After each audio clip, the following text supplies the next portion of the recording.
स्वागत बा आप सभी के आज के वीडियो में। तो चलिए शुरू कइल जाओ भोजपुरी के ताज़ा खबर बिल्कुल फटाफट अंदाज में। वीडियो शुरू करे से पहले आप लोग के बता दी कि वीडियो पसंद आई तो वीडियो के लाइक और शेयर कर देम।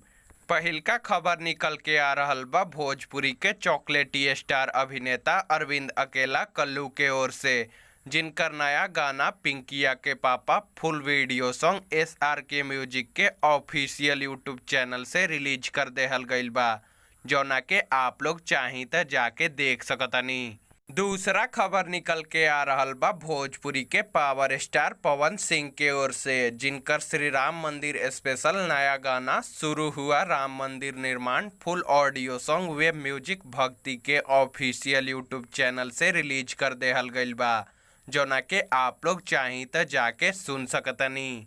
तीसरा खबर निकल के आ रहल बा भोजपुरी के सुपरहिट गायक व अभिनेता प्रमोद प्रेमी यादव के ओर से, जिनकर गाना जानू खिलावेली लइका हमार full video song Speed Records Bhojpuri के ऑफिशियल यूट्यूब चैनल पर रिलीज कर देहल गईल बा, जौना के आप लोग चाही त जाके देख सकतनी। चौथा खबर निकल के आ रहल बा भोजपुरी के सुपरहिट खाटी गायक व अभिनेता समर सिंह और शिल्पी राज के ओर से, जिनकर नया गाना चिपकल रहा कमरिया से फुल audio song Samar Singh official के यूट्यूब चैनल पर रिलीज कर देहल गईल बा, जौना के आप लोग चाही त जाके देख सकतनी। पांचवा खबर निकल के आ रहल बा भोजपुरी के सुपरहिट गायिका व अभिनेत्री अक्षरा सिंह के ओर से, जिनकर आप सभी के बीच में बहुत ही शानदार और ज़बरदस्त गाना आवे वाला बा, जौना गाना के नाम बा अरे वाह। ये गाना के first look poster social media के माध्यम से रिलीज कर देहल गईल बा, जौना के आप लोग स्क्रीन पर देख सकतनी। और ई गाना के लेके आप सब खातिर बहुत बड़का खुशखबरी बा। आप लोग के बता दी कि ई गाना के काल यानी 6 अगस्त सुबह 6 बजे बालाजी रिकॉर्ड्स भोजपुरी के ऑफिशियल यूट्यूब चैनल पर रिलीज कर देहल जाई, जौना के आप लोग जाके सुन सके।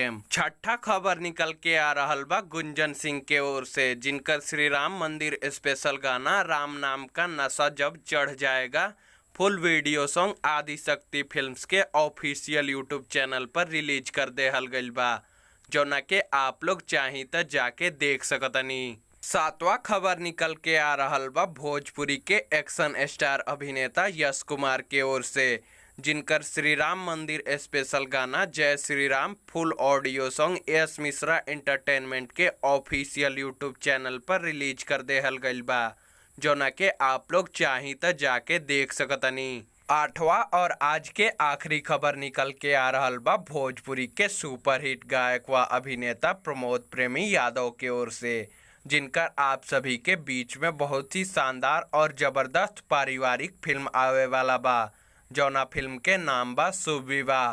ये फिल्म के first look poster social media के माध्यम से रिलीज कर देहल गईल बा, जौना के आप लोग स्क्रीन पर देख सकतनी। इस फिल्म के लीड रोल में आप सभी के प्रमोद प्रेमी यादव, अंजना सिंह, आम्रपाली दुबे और चांदनी सिंह के शानदार और ज़बरदस्त जोड़ी देखे के मिली। ई फिल्म के प्रोड्यूस कैले बाड़े रोशन सिंह और ई फिल्म के डायरेक्ट कैले बाड़े आनंद सिंह। आप लोग के बता दी कि ई फिल्म के एडिटिंग और डबिंग के काम कंप्लीट हो चुकल बा और ई फिल्म के ट्रेलर के आप सभी के बीच में बहुत ही जल्द यूट्यूब पर रिलीज कैल जाई। तो आज के वीडियो में बस इतना ही। उम्मीद बाकी वीडियो आप सभी के पसंद आयल होई। वीडियो पसंद आयल तो वीडियो के लाइक कर दी, शेयर करी, कमेंट करी और चैनल पर नया बानी तो भोजपुरी सिनेमा से जुड़ल सभी खबर सबसे पहले और बिल्कुल फ्री में देखे खातिर हमनी के चैनल के सब्सक्राइब करी और घंटी के बटन के दबा के नोटिफिकेशन के ऑल कर दी, ताकि हमनी के सभी वीडियो आप तक सबसे पहले पहुँचे।